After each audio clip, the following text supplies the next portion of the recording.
Bonjour tout le monde, je suis très content qu'on puisse se retrouver sur Radio Espérance.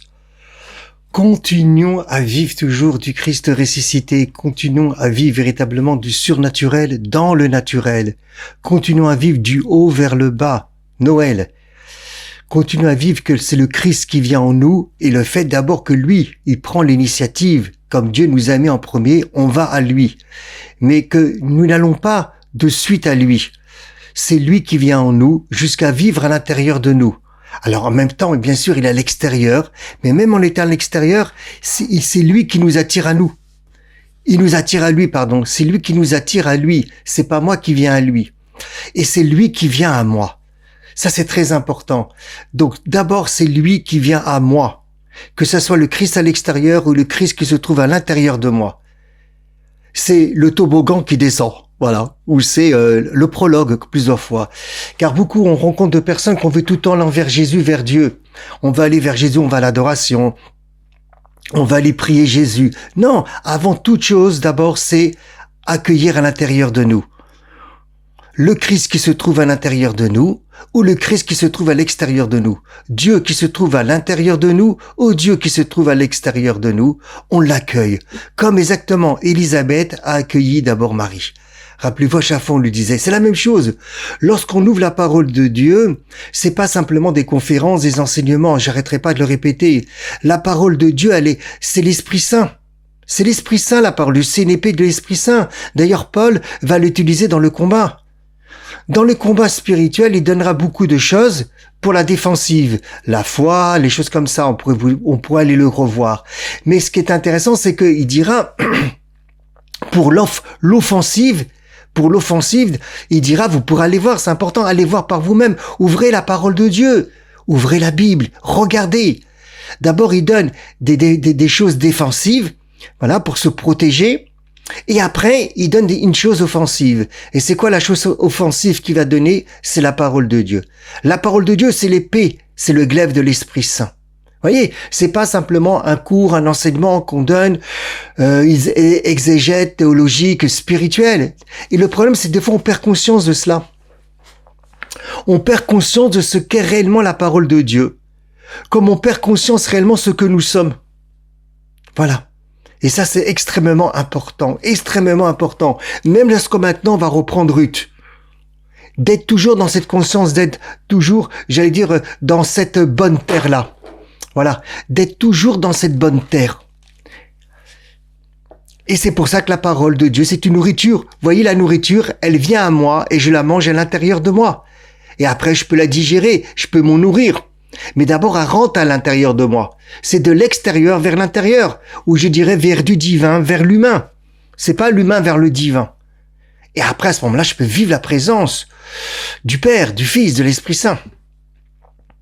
Dans le chapitre 1 du livre de 8, verset 8, Noémie dit alors à ses deux filles, bah oui, parce que ça y est, ils vont repartir, à ses deux belles-filles, ils vont repartir en Terre Sainte. Les enfants, leurs maris sont morts, le mari de Noémie est mort, les maris des deux belles-filles sont morts, et donc Noémie retourne en Terre Sainte. Pourquoi? Rappelez-vous, elle a appris que ça y est, Dieu a rapporté la grâce, a rapporté ses yeux, son cœur sur la Terre Sainte, il n'y a plus de famine. Très bien. Verset 8. Noémie dit alors à ses deux belles-filles, « Allez, retournez chacune à la maison de sa mère. Que l'Éternel use de bonté envers vous, comme vous l'avez fait envers ceux qui sont morts et envers moi. » Donc, on voit que déjà Noémie donne une bracha, une bénédiction. On va zoomer, on va s'arrêter sur quelques mots et on va contempler, regarder. Pourquoi, encore une fois, c'est important que lorsqu'on aborde la parole de Dieu, qu'on zoome, qu'on s'arrête sur un plan. D'abord, premièrement, comme j'ai déjà dit, ça calme le mental. Notre mental est tout le temps en train de réfléchir, tout azimut. En plus de cela, comme j'ai déjà dit, on peut être aussi dans ce que j'appelle une activité spirituelle. Rappelez-vous avec Marthe et Marie. Voilà. Donc, on reste sur un mot. Voilà. On va approfondir. Et d'abord, ça nous montre que l'Ancien Testament n'est pas simplement ce qu'on peut entendre des fois, de part et d'autre.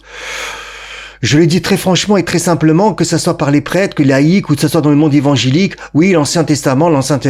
Non, l'Ancien Testament, quelque chose de très profond. C'est la Torah. D'ailleurs, c'est intéressant parce que Paul, lorsqu'il va utiliser des versets, ce qu'on appelle l'Ancien Testament, il dira jamais l'Ancien Testament. Il dira, voilà ce qui est écrit dans les Écritures, ou il dira rien du tout. Voilà. Voilà ce qui est écrit. Voilà ce qui est apporté, je crois, dans l'Écriture sainte. Voilà. Mais il dira pas, non, il dira pas, voilà ce qui est écrit dans l'Ancien Testament, ou il fera pas à l'Ancien Testament. Ou bien il rapportera, lui, les versets. Vous savez pas ce qui est écrit, dans la loi, donc dans la Torah, donc a priori dans l'Ancien Testament, Abraham, il a eu 2 femmes. Voilà, exemple dans Galates, les 2 alliances. Il te l'apporte comme ça. Parce qu'il va l'actualiser en Christ. Et d'ailleurs, je l'avais déjà dit, la vraie lecture de la Torah, des prophètes et des psaumes, c'est une lecture de Paul. On actualise ce qu'on appelle, nous, malheureusement, comme ça, un peu à la va-vite, l'Ancien Testament. C'est une vraie lecture de ce qu'on appelle l'Ancien Testament. C'est une vraie lecture comme Paul. Comme exemple, Saint Jean de la Croix, il te dira, ça correspond à un verset de Job. Voilà, Jean de la Croix va dire, regarde, lisez Jean de la Croix. Et même si vous n'avez pas ces livres-là à Jean de la Croix, allez sur Internet, d'accord? Vous allez voir, tout d'un coup, il va faire apparaître un verset des Cantiques, un verset de Job, un verset d'Isaïe. Exemple, il va dire, Isaïe, il va dire, vous êtes un Dieu caché. Il va pas dire dans l'Ancien Testament par rapport au Nouveau Testament. Il parle pas comme ça, les mystiques. On parle pas comme ça véritablement en tant que chrétien, en tant que catholique. Véritablement, je parle en profondeur. Et c'est à ça qu'on est appelé. Et tu diras, waouh, c'est écrit dans Isaïe, Dieu est un Dieu caché. Et Dieu est un Dieu vraiment caché. Et Saint Jean de la Croix va dire, mais où est-ce qu'il est caché ce Dieu? Il va dire, dans le Verbe. Ou le Verbe, il est caché dans le sein du Père. Vous voyez, il a un autre regard dans ce qu'on appelle, nous, de ce que j'entends à droite à gauche, d'accord? Le mot Ancien Testament, bon, on va le lire, tatique, tata, l'Ancien, mais voilà, il y a le Nouveau. Non, ça fonctionne pas comme ça, mes frères et sœurs. Ça fonctionne pas comme ça. Donc, on va continuer à se nourrir du Christ ressuscité, comme avec les pèlerins du Marais. Si tu te rappelles pas que mon cœur était tout brûlant, quand tu nous as montré partout le Christ, partout, du début à la fin, comme il dit Jésus lui-même dans l'évangile de Saint Jean. C'est pas moi qui viendra vous juger, c'est Moïse, parce qu'il a parlé de moi, Moïse, de moi, du début à la fin. Pas simplement quelques passages, pas simplement quelques chapitres, pas simplement quelques soit des livres. Là, c'est la même chose. On reçoit la parole de Dieu. Simplement, je vous la lis, ou bien vous la lisez vous. Mais d'abord, on la reçoit. Allez retourner chacune à la maison de sa mère. Voilà. On va s'arrêter sur ça déjà. Pourquoi dire aller retourner chacune à la maison de sa mère? Ils n'ont pas de papa? Alors, on peut voir que la mère n'est pas, on pourrait dire ici comme le parent concret, peut-être. C'est peut-être l'archétype de l'origine, de la matrice psychique, du contenant, et que le père, lui, il joue plus le rôle de la loi, de l'ordre social, et que la maman relève plus de la source de la vie, peut-être du psychisme pré-rationnel de l'inconscient. Retourne à la maison de ta mère, ça signifie peut-être retourne au lieu psychique d'origine, retour avant la loi, avant la structure sociale, retour à l'inconscient matriciel, là où l'identité féminine se forme, voilà. Et d'après Carl Jung, ce mouvement apparaît dans des crises de transition que chacun d'entre nous pourrait peut-être vivre, les deuils, les ruptures, les pertes du mari ou autre chose. Et ce mouvement, qu'on pourrait dire de régression, pour lui est nécessaire, mais c'est pas une infantilisation. C'est l'espace où la femme ou l'être humain peut se reconstituer psychiquement. Après un effondrement, un exil, une rupture, une déception, un divorce, un deuil, une mort, peu importe. Donc l'idée centrale, c'est le retour à la maison de sa mère, ça correspond à un retour à la racine de l'âme. Là où l'âme est préparée, on pourrait dire, pour recevoir la lumière divine spirituellement. C'est le lieu où l'âme va se régénérer après une perte, comme on dit, après un deuil ou un mouvement ou une rupture. Et donc nous voyons bien que l'accent n'est pas mis sur le Père ou sur la loi, mais sur la matière, on pourrait dire vraiment originelle de la personne qui va lui permettre de réorienter son choix de vie. On pourrait dire son destin ou son choix de vie. Voilà. Et donc la maison de maman, la maison de la mère, ben ça peut symboliser la première guidance à la fois morale, à la fois affective, à la fois peut-être spirituelle, hein.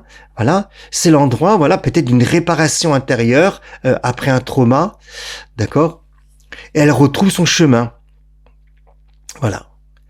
Il y a un grand rabbin qui parlera comme ça aussi, exemple qui pourra dire, pas par rapport à Ruth, mais c'est à peu près la même chose, c'est le Maharal de Prague, encore une fois, qui était un très grand rabbin, un très grand philosophe, un très grand mystique juif, qui est entre 1500 et 1525, et dans sa logique, lui, de dire la maison de la mère, sur l'âme, lorsqu'il nous parle sur l'âme, c'est le point initial de la structure, véritablement, de l'âme, sa structure, ce qu'elle a besoin, véritablement, tout ça psychique, voilà. Et il ne parle pas donc du père. Le père représente, donc, comme on l'a dit, l'extérieur, la loi, le social. Et la mère, c'est vraiment le point de départ, le lieu, l'être où l'homme, où la personne se construit.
Pour le Maharal de Prague, retourner, exemple, vers la mer, au niveau spirituel, ça correspond à permettre à l'âme de s'aligner sur sa racine divine. C'est de ne pas se disperser dans le monde. Voilà. Et c'est pour ça que le Maharal de Prague va faire donc ressortir le retour à la maison maternelle. C'est comme une préparation à une action juste, à la continuation de la vie et à renaître, parce que c'est la maman qui donne vie. Voilà. Alors, pourtant, concrètement, a priori, ce serait bien. En recevant le verset comme ça, la parole de Dieu comme ça. Mais concrètement, qu'est-ce qu'a fait Ruth? Est-ce qu'elle est retournée chez sa maman? Non. Alors comment comprendre cela? Puisque a priori, d'après Jung ou d'après le Maharal de Prague ou d'autres, c'est une dynamique qui serait bénéfique pour la personne. En fait, les deux ne décrivent pas une obligation, mais un mouvement possible. Ils ne disent pas « il faut toujours retourner à la mer ». Ils décrivent une étape possible du processus humain. C'est une étape qui est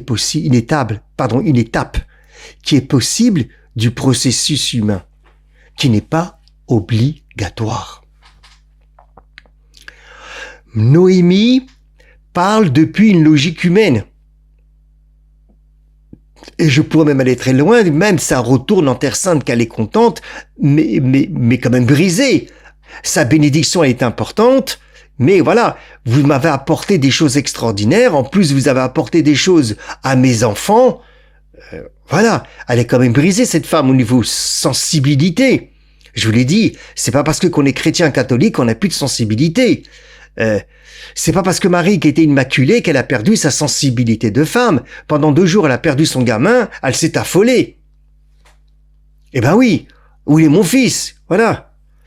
Même si Jésus va te dire, ne sais-tu pas que je devais m'occuper de mes affaires de mon père? Mais elle, en tant que maman, Voilà, elle a perdu son fils, elle va le chercher. Elle va s'affoler. Et elle va s'inquiéter. On ne demande pas d'être hors sol, c'est très important, ou d'être désincarné.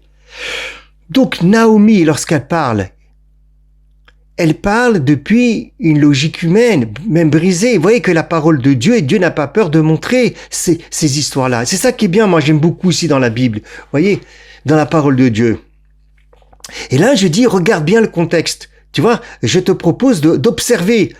On regardait comme un film qu'on regarde à la télé ou au cinéma. Voilà, on regarde comme ça la parole de Dieu. Comme ça, on va la recevoir. Noémie a perdu son mari. N'oublions pas. Noémie a perdu ses 2 enfants. Elle est dans une logique, même si elle retourne en Terre Sainte, elle est contente. Mais un peu, on peut pas, je vais pas dire du désespoir, mais voilà, elle est pas non plus dans une simcha, dans une joie incroyable. Et elle est aussi quand même dans une lucidité réaliste. Donc, quand elle dit retourner,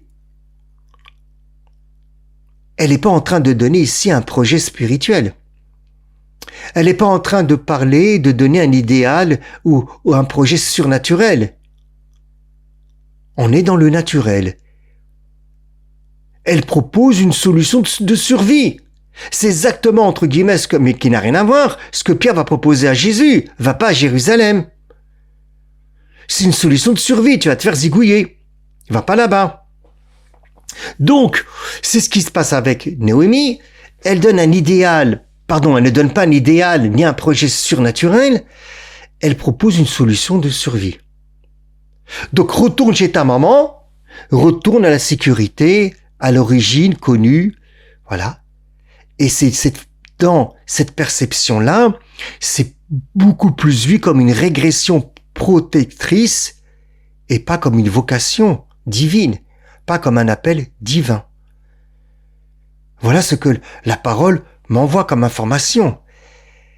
Elle renvoie Ruth à sa maison de sa maman, comme Orpa, et donc c'est le symbole d'un retour à la condition naturelle, ancienne, avant sa rencontre avec Boaz pour la rédemption. Posons-nous la question, est-ce que nous-mêmes, lorsque nous vivons du Christ ressuscité, lorsque nous vivons de la rédemption, est-ce que des fois nous retombons pas dans notre travers de conditions de vie, de choix de vie uniquement naturel? Et lorsqu'on dit oui, il faille discerner, est-ce qu'on n'est pas en train de discerner uniquement avec notre intelligence naturelle et donc ancienne et quelque chose de protecteur qui va nous protéger? Donc Ruth va refuser. On va le voir, on le sait, Ruth refuse. Alors est-ce une contradiction? Eh ben je dirais non. Je dirais c'est fromage et dessert. C'est pas une contradiction, c'est un dépassement. Ce à quoi Jésus nous appelle tout le temps, nous dépasser. À chaque fois, laisse les morts enterrer les morts. Voilà, à chaque fois c'est un dépassement au-delà de tout. Mais pour vivre au-delà de tout, ce que Jésus me demande de vivre, ce dépassement-là, je ne pourrais pas le vivre si je continue à vivre de manière naturelle et avoir une relation uniquement spirituelle avec Jésus. Non, c'est le surnaturel, la nature divine de Jésus, l'Esprit Saint en moi, qui rentre dans mon naturel et qui me permet de vivre un dépassement au-delà de la nature humaine, de la conception humaine, de la perception humaine, de la culture dans laquelle nous venons, de la façon comment est-ce qu'on réfléchit, comment est-ce qu'on pense, comment est-ce qu'on parle. Et c'est là que tout se joue. C'est là que tout se joue. C'est pour ça que Ruth, elle dira, écoute-moi, là où tu iras, on verra plus tard, elle dira, j'irai. Et ton Dieu sera mon Dieu. Oh, c'est magnifique. T'imagines? Ton Dieu à toi sera mon Dieu. Lorsqu'on arrivera à ce verset, on l'expliquera vraiment à fond, là, parce qu'attends, là, c'est puissant. C'est puissant. Ton Dieu sera mon Dieu. Voilà. Elle ne prend pas le chemin naturel, elle sait même pas où est-ce qu'elle va aller. Viens et suis-moi. Elle rentre dans l'inconnu. Est-ce qu'on est prêt à vivre ça, nous, en tant que catholiques aujourd'hui, 2000 ans après? Dis que la vérité. Allez, vas-y, franchement. On me ferme-toi dans la chambre et parle avec Jésus ou avec ton Père éternel. Franchement, est-ce que tu dis à Jésus, là où tu iras, j'irai? Est-ce qu'elle est capable de vivre? Et ton Dieu, comme il a dit, je monte vers mon Dieu et votre Père, je monte vers mon... Excusez-moi, je me mélange. Et quand Jésus dit, je monte vers mon Père, vers mon Dieu et votre Dieu, vers mon Père et votre Père, est-ce qu'on est capable de dire comme Ruth, là où tu iras, j'irai Jésus. Là où tu veux que j'aille, j'y vais. Voilà. Ton Dieu sera réellement le mien. Ton Dieu sera mon Dieu. Ça veut dire quoi, ton Dieu sera mon Dieu? Bon, je commence à l'expliquer, à approfondir parce que voilà, c'est important. Même que là, on va revenir sur ce verset. Ton Dieu sera mon Dieu. Ça veut dire ça, laisse tomber. C'est surnaturel. Tu rentres dans le naturel. Et viens et suis-moi. Ah, oh là, tu démarres. Là, tu démarres, mais tu vis le Christ autrement, frère et sœur. T'es dans la joie. Ça n'enlève pas les souffrances, les épreuves, tout ce que tu veux. Mais t'es un concorde, là. Tu fonces. C'est pas ta vitesse, c'est la vitesse du Christ. C'est autre chose. La vérité, c'est autre chose. On reviendra sur ce verset, ne vous inquiétez pas, hein. Là où tu iras, j'irai. Et ton Dieu sera mon Dieu. Et c'est ça qui va poser mon acte. Je réfléchis même pas. Où tu veux que j'aille, Jésus, j'y vais, point barre. Voilà. Donc elle refuse. Elle refuse le retour à la mer, l'origine. Elle refuse, le retour à Moab, l'identité passée. Elle refuse quoi? La sécurité psychique, ou humaine, psychologique, ce que vous voulez, ou matérielle, peu importe. Et elle choisit quoi? L'inconnu. Où demeures-tu? Viens et vois. Elle choisit quoi? La rupture. Elle choisit quoi? L'alliance. Voilà. Elle ne refuse pas la mère. Retourne chez ta mère, elle lui dit, parce que elle est mauvaise, non. Elle le refuse parce qu'elle est appelée à autre chose, à un projet divin. Qui n'est pas appelé aujourd'hui à un projet divin? Tous les catholiques sont appelés à des projets divins. Et plus les laïcs. Encore plus peut-être les laïcs, j'en sais rien. Mais chaque laïc est appelé à un projet divin. Le projet divin, c'est pas seulement boum, métro, boulot, dodo, hein. C'est pas seulement le métro, boulot, dodo pour les laïcs, hein. C'est pas seulement je me lève, je vais au travail, je fais le petit chapelet. Ou c'est qui est important de faire chapelet, mais attention, hein. C'est pas seulement ça, hein. On est appelé à un projet divin, hein. C'est pas seulement la messe du dimanche, hein. On est appelé à un projet divin en tant que laïc. Mais surtout aujourd'hui, surtout dans notre société, frères et sœurs. Franchement, on compte sur nous, là. On compte plus que jamais, le Christ, il compte sur nous.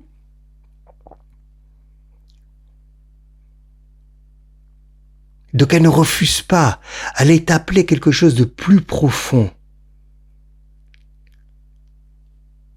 C'est ce que propose Noémie et que refuse Ruth, donc la maison de la mère, c'est cette humanité séparée du Christ parce que le Christ va la renouveler.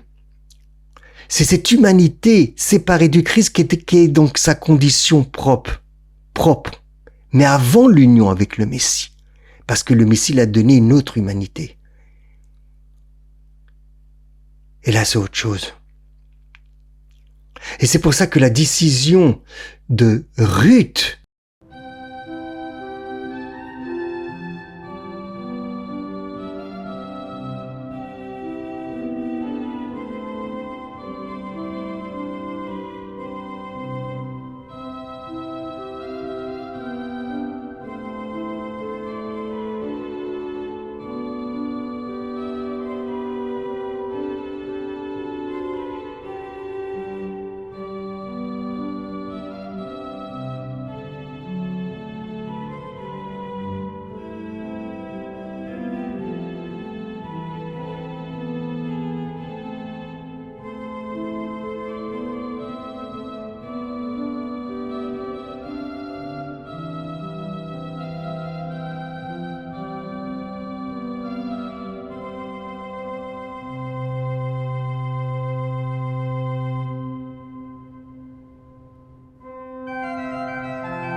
La décision de Ruth, donc de ne pas retourner à la maison de sa maman, c'est un oui au Christ.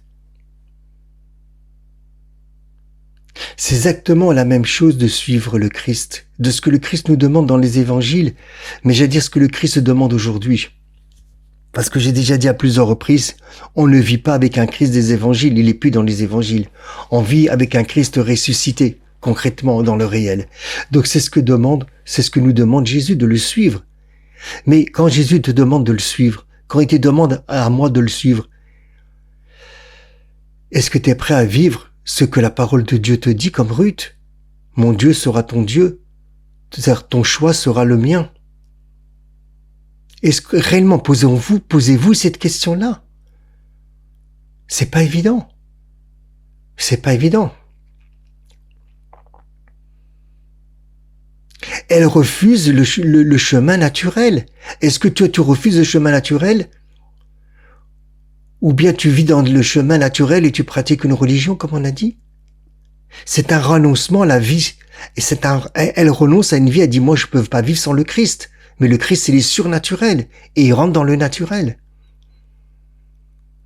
Et c'est pour ça que Ruth pose un acte surnaturel. Une folie. Comme Paul lui dira la folie de la croix. Une folie. Ton Dieu sera mon Dieu. Là où tu iras, je vais y aller. Je pose même pas de questions. Je réfléchis pas. Je suis pas en train de discerner. J'ai pas qu'il faille pas discerner, mais regardez le comportement de Ruth. J'ai dit bien regardez le comportement de Ruth.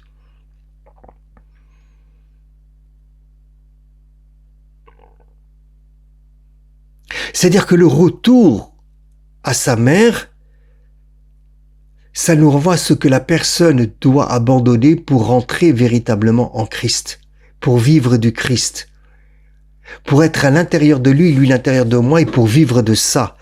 Et quand je dis vivre de ça, c'est pas vivre spirituellement, hein. Votre spirituel, c'est pas ça. Pour vivre concrètement, humainement parlant, dans la pensée, dans l'acte, dans les paroles, dans les choix de vie. C'est un appel en Christ à être intériorisé à l'intérieur de nous pour l'extérioriser dans nos choix de vie concrètement. Et ce qui est compliqué, ça doit être au-delà de toute structure humaine et des fois même de toute structure parentale, maternelle, paternelle. Et ça, c'est pas évident. C'est pas évident de suivre l'appel du Christ, même encore aujourd'hui, même si on est catholique, même si on est chrétien, à le vivre toujours plus au-delà de toute structure humaine, au-delà même de ma propre structure humaine, au-delà même de ma structure humaine spirituelle, de ce que j'ai pu acquérir aujourd'hui. C'est pas évident. Donc dans le Christ, Ruth ne retourne plus à l'ancienne maison. C'est fini. Elle trouve une nouvelle maison en Dieu. Et elle trouve un autre lieu, Dieu. Un autre lieu, Dieu. Vous pourrez aller voir, si vous le souhaitez, comment ce regard fait écho à Galates 2,20. Je vous laisse aller voir Galates 2,20. Et à Romains 6, 3, 5. Parce que, encore une fois, c'est intéressant de voir Ruth à travers Paul et Paul à travers Ruth. Parce que tous les deux ont fait des choix radicaux, mais pas radicaux sur le plan humain. On peut faire un choix radical sur le plan humain. Exemple, j'habite en France, j'ai un travail, je lâche tout, et puis je vais habiter à Tombouctou. Très bien. J'ai rien contre Tombouctou, hein. Très bien. Je vais faire un choix radical. Mais là, c'est pas un choix radical. C'est un choix dans la transcendance. Dans le surnaturel qui rentre dans le naturel. Parce qu'on peut rester dans une radicalité horizontale. Donc lorsque Ruth vit maintenant en Christ, c'est pour que sa fidélité dépasse la maison de sa mère. Lorsque Paul vit maintenant en Christ, sa fidélité dépasse sa culture, sa façon de vivre, ses copains, ses maîtres, la tradition, tout ce qu'il avait pu intégrer au niveau de la loi. toute cette maison, ça me fait penser exactement ce que Dieu dit à Abraham, quitte la maison de ton père. Quitte là où tu es né, dans 12:1. C'est pas des choix radicaux. Parce qu'un choix radical peut être simplement, j'habite Paris encore une fois, je travaille à Paris, et tout d'un coup, mon choix radical, je vais aller vivre dans le désert, exemple du Maroc. Bon, très bien, mais c'est horizontal, tu changes d'un lieu pour aller dans un autre lieu. Là, on change totalement, on transfert de vie. C'est un transfert de vie qui n'a rien à voir, qui n'a plus rien à voir. C'est autre chose. C'est autre chose. Et Ruth vit maintenant en Christ, même si le Christ n'existe pas, encore dans sa chair. Mais il existe, puisqu'il est le Verbe de Dieu. Passons maintenant au verset 9. Le verset 9 nous dit qu'à tous deux, donc c'est toujours Néhémie qui continue à faire ses bénédictions, l'Éternel fasse retrouver une vie paisible, de paix. En hébreu, il dit chesed. Donc je dirais plus, chesed, ça peut être de l'amour, la bonté, la grâce, dans la demeure d'un nouvel époux. Voilà. Elle les embrassa, mais elles élevèrent la voix en sanglotant. Elles ont élevé la voix en sanglotant. Voilà. Noémie, encore une fois, n'impose pas un choix de remariage. Quand on observe bien ça aussi, elle respecte la liberté de ses belles-filles. Elle respecte leur situation personnelle et familiale.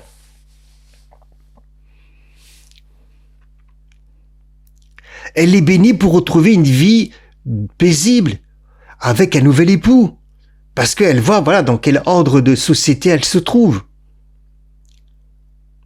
Donc ce n'est pas un ordre, vous voyez bien qu'elle donne, c'est une bénédiction. Elle exprime ce qu'elle souhaite pour elle dans la vie future, la reconstruction et la prospérité. D'ailleurs, c'est intéressant, à moins que je me trompe, je peux me tromper, l'erreur est humaine.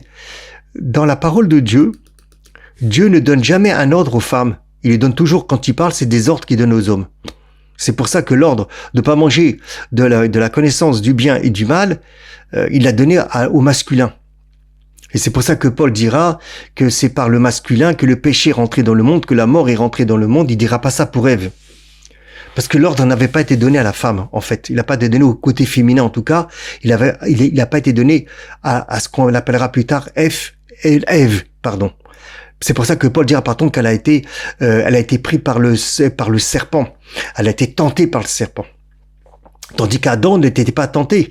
Adam, lui, il a reçu un ordre. Voilà. Mais c'est intéressant qu'à chaque fois, lorsque Dieu parle aux hommes, c'est des ordres, et que lorsqu'il parle à la femme dans toute la Bible, je vois pas véritablement d'ordre. Il peut y avoir, mais j'ai pas vu. Et c'est intéressant aussi, mais ce sera peut-être pour une autre fois. En tout cas, Naomi ne les force pas à se remarier. Mais elle indique une expérience de vie nouvelle, plus stable, voilà, plus complète. Donc, elle respecte la liberté humaine. Voilà.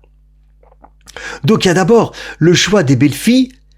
Dans verset 8, retourne à la maison de la maman, voilà, plutôt que de les contraindre. Parce que la personne, à un moment donné, ne peut pas être forcée. On peut pas non plus la rendre tout le temps infantile. Et puis, on peut pas la forcer. Et en vérité, l'âme, on peut pas non plus la forcer. D'accord? Il y a un moment libre de décision, voilà, de faire un choix de vie. Et ça, c'est important. Ça, c'est extrêmement important de faire à un moment donné, comme on appelle donc un choix de vie. D'accord? Qu'est-ce que je souhaite véritablement? Et donc, Noémie les laisse revenir à ce qui est sûr. C'est ce qu'elle propose dans le verset 9. Voilà. Pour la vie nouvelle, des fois, c'est pas comme ça du tout, comme on a dit, c'est un bon. C'est un bon. Tac, conversion. Tac, le Christ. Tac, c'est une rencontre. Voilà. Et puis après, c'est par étapes. C'est comme tout d'un coup, le bébé, il sort du ventre de la maman. Tac. Et après, hop, c'est par étapes. Voilà. La bénédiction en soi que donne Noémie, elle est bonne. Dieu veut que chaque personne trouve une vie paisible, reconstruite, qui est symbolisée, si vous voulez, par le nouvel époux. Très bien. On verra bien que ce nouvel époux, ça peut être le Christ. ça peut être, ou c'est peut-être sûrement le Christ. Réfléchissons aussi à ça, nous le réfléchirons et méditerons. La prospérité et la paix, c'est important, bien évidemment. D'accord? Après avoir enduré beaucoup de choses. Après avoir enduré énormément beaucoup de choses. D'accord? La prospérité et la paix, c'est très important. On a tous besoin, on souhaite tous avoir une prospérité et une paix. Surtout après avoir vécu des moments très durs, de douleur, de souffrance.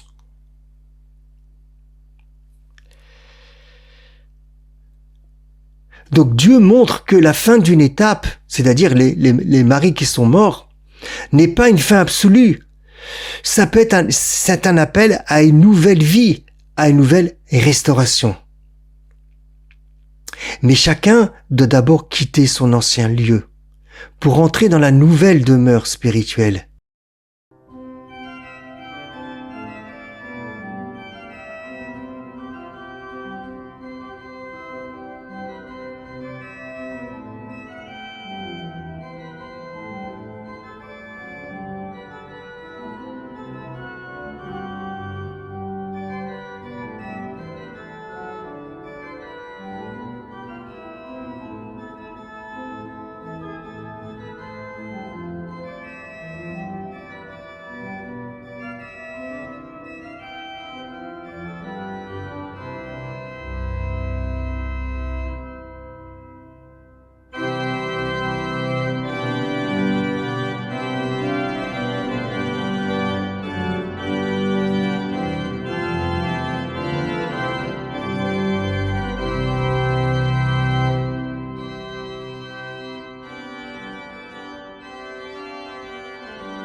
Donc, chaque personne doit d'abord quitter son ancien lieu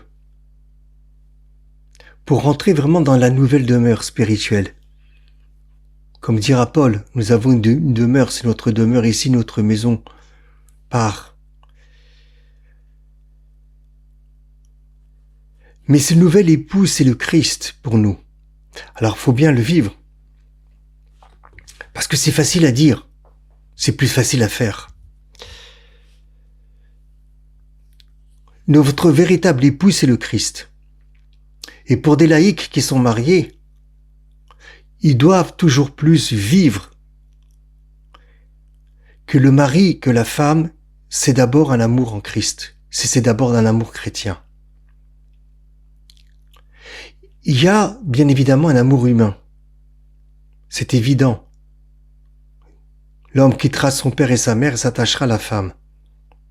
Il y a un amour humain, même si Paul va dire c'est l'amour entre les Christ et l'Église. Il y a des vertus humaines dans le couple. Mais rappelez-vous ce qu'on a dit. Toutes les vertus doivent être enracinées dans les vertus théologales. Et les vertus théologales sont tournées vers le Christ. Ils puisent, d'accord, ou vers notre réalité à l'intérieur d'enfants de Dieu. Donc je dois aimer l'autre en Christ et l'autre il doit m'aimer en Christ. Même si la femme va être l'Église et que l'homme va être Jésus d'après Paul. Mais ça, c'est plus facile à dire qu'à vivre. Il faut après le mettre en acte. Mais avant de le mettre en acte, il faut avoir conscience. Il faut en penser. Il faut le parler. Il faut le vivre. Est-ce que demain, l'homme pourra dire à sa femme, mon église? Ou bien il va dire simplement ma chérie? Ma chérie, tout le monde peut le dire, même les non-chrétiens. Est-ce que la femme peut dire à son époux, mon chéri? Mais toutes les femmes peuvent le dire à leur époux, mon chéri, même des non-chrétiennes, même des non-catholiques. Mais mon Jésus, mon Christ. Puisque chacun doit prendre, d'après Paul, que le mari c'est le Christ et que la femme c'est l'Église, même si la femme aussi, il y a le Christ en elle. Donc le nouvel époux, il est comme ça. Parce que de toute façon, on finira là. À avoir concrètement ce nouvel époux. Et je pense que à partir du moment où ici-bas, le couple vit, j'ai bien dit de vivre, d'accord? J'ai pas dit de faire du baratin. J'ai pas dit simplement d'en parler, mais vit cette réalité-là. Et c'est pour ça que je dis pas cette dimension. Cette réalité-là, d'accord? Qui est demandé à tout chrétien de le vivre, ça aide beaucoup plus au moment où il y a une séparation de l'un ou de l'autre, au moment où la personne est appelée au ciel. Parce qu'elle n'a pas aimé simplement humainement, elle l'a aimé en Christ. Et l'autre l'a aimé en Christ. Et donc ce nouvel époux, c'est le Christ. Le Christ est l'époux de mon âme. Et c'est pour ça que le Christ a aimé l'Église, il s'est donné pour elle. Comme il dit Ephésiens 5, 25-27.